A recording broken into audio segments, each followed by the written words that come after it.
Assalomu alaykum. Demak, yakun nazorat jarayonlarimiz davom etadi. Bugun oziq-ovqat texnologiyasi yo'nalish talabalari xorijiy til fanidan imtihon topshirishmoqda.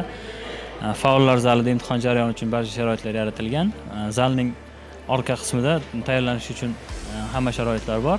Bu old qismda ustozlarimiz yakun nazoratlarni qabul qilishmoqda. Talabalarga yakun nazorat jarayoniga tayyorlanish uchun 8-10 daqiqa berilgan.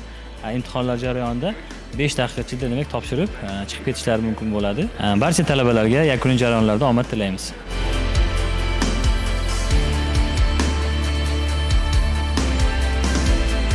Assalomu alaykum. Ayni paytda Toshkent kimyo texnologiya institutida Tillar kafedrasiyasi professor o'qituvchilari tomonidan yakuniy imtihonlar olib borilmoqda. Kuni kecha boshlangan bu imtihon.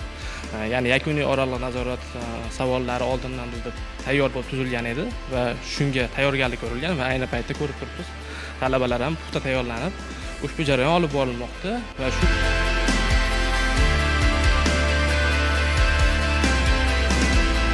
Assalomu alaykum.